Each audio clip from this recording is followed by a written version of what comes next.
1월 24일 주식시장 하시슈. 지난해 주식 공모 발행액이 대여급, 기업 공개 지연 등 영향으로 전년 대비 반토막 수준으로 쪼그라들었다. 23일 금융감독원이 발표한 2023년 기업의 직접 금융 조달 실적에 따르면 작년 주식 공모 발행 실적은 10조 8,569억 원으로 전년 대비 50.5% 감소한 것으로 집계됐다. IPO는 119건, 3조 5,997억 원으로 전년 대비 4건 증가했으나 규모는 73% 감소했다.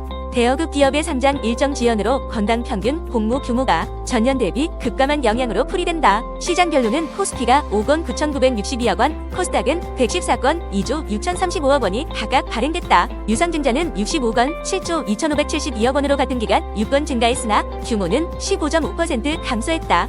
경기 부진에 따른 투자 환경 악화로 시설 자금 수요 등이 감소한 영향으로 해석된다. 시장별로 코스피가 16건 5조 2,659억 원 발행액 가장 규모가 컸고 이어 코스닥, 기상장사, 코넥스 순으로 나타났다. 반면 지난해 회사채 발행액은 늘었다. 회사채 발행 실적은 총 4,288건 234조 8,113억 원으로 전년 대비 28.6% 증가했다. 일반 회사채는 446건 43조 2,809억 원으로 같은 기간 42.5% 증가했다.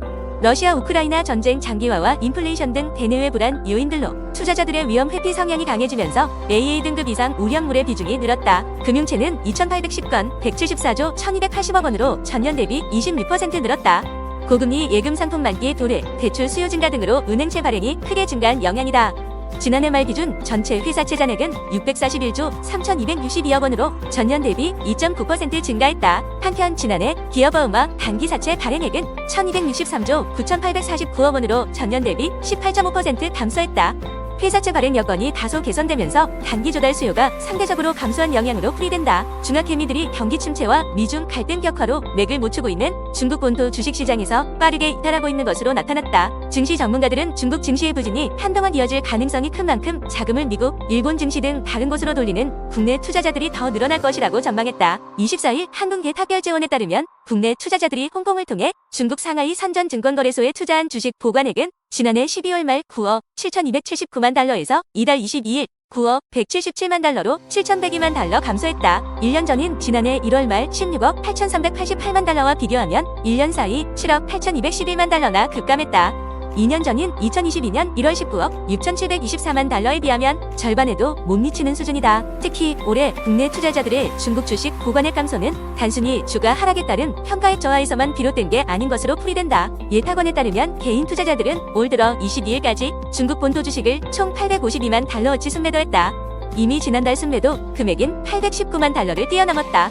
지난해 11월만 해도 이들은 중국 본토 주식을 1,913만 달러어치 순매수했다. 올 국내 투자자의 해외 주식 순매수 상위 리스트에도 중국 본토 상장 종목은 단 1개의 이름도 올리지 못했다. 22일 기준 올 들어 국내 투자자의 해외 주식 순매수 상위 50개 종목 가운데 48개는 마이크로소프트, 테슬라 등 미국 종목이었다. 국내 투자자의 중국 증시 외면은 올 들어 현지 경제 상황에 대한 우려 때문이다. 특히 올 11월 미국 대선을 앞두고 미중 패권 전쟁이 더 심화될 것이라는 예측 탓에 외국인 자금이 썰물처럼 빠지면서 수급 상황도 걷잡을 수 없이 악화하고 있다. 실제 중국 상하이 종합지수와 선전 종합지수는 올 들어 전거래일까지 각각 6.86%, 11.49% 하락해 같은 기간 6.65% 내린 코스피 지수보다 낙폭이 컸다.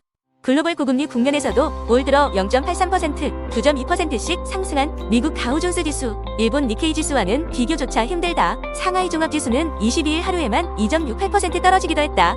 중국 본토의 부동산 경기가 장기 침체에 빠진 상황에서 중앙은행인 인민은행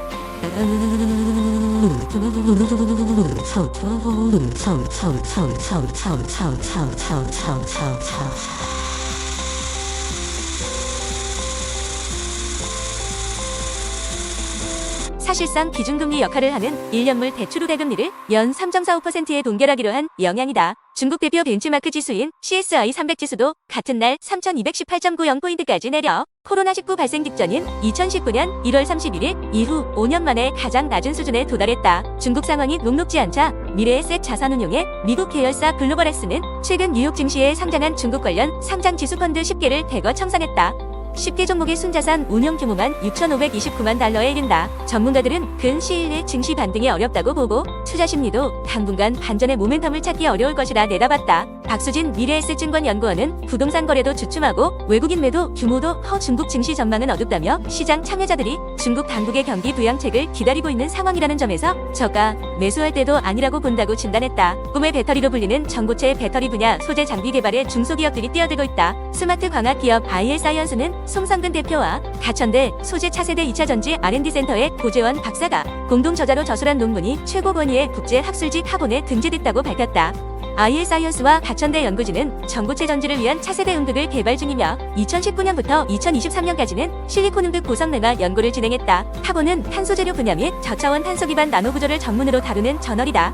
카본을 출간하는 엘스비어는 1880년 네덜란드 암스테르담에서 설립돼 144년의 역사를 자랑하는 과학, 기술, 의학 분야 전문의 아카데믹 퍼블리셔다. 이번 논문은 차세대 2차 전지 R&D 센터의 고재원 박사, IL사이언스의 송성근 대표, 가천대학교 전지 및 에너지 변환 연구소의 윤영수 교수 및 석사과정 강하은 씨가 공동으로 저술해 발표했다. 논문 제목은 리튬이온 배터리용 실리콘의 부피 팽창을 억제하고 전기 전도도를 높이기 위한 탄소 나노튜브와 그래핀을 활용하는 최근의 진전이다. 고재원 박사는 실리콘은 높은 이론 비용량, 낮은 작동 전위, 풍부한 자원 등이 장점으로 리튬과 마찬가지로 유망한 응급물질이라며 본 논문은 실리콘 응극의 고성 냉화를 위해 고강도 고전도성 카본 나노 소재인 탄소 나노튜브와 그래핀을 활용한 최근 연구 동향을 다루고 있다고 설명했다. 탄소 나노튜브와 그래핀은 최근 개발된 고강도 고전도성 탄소 동소체로 제조 방법이 발견된 후 다양한 산업에 적용하기 위한 시도들이 추진되고 있다.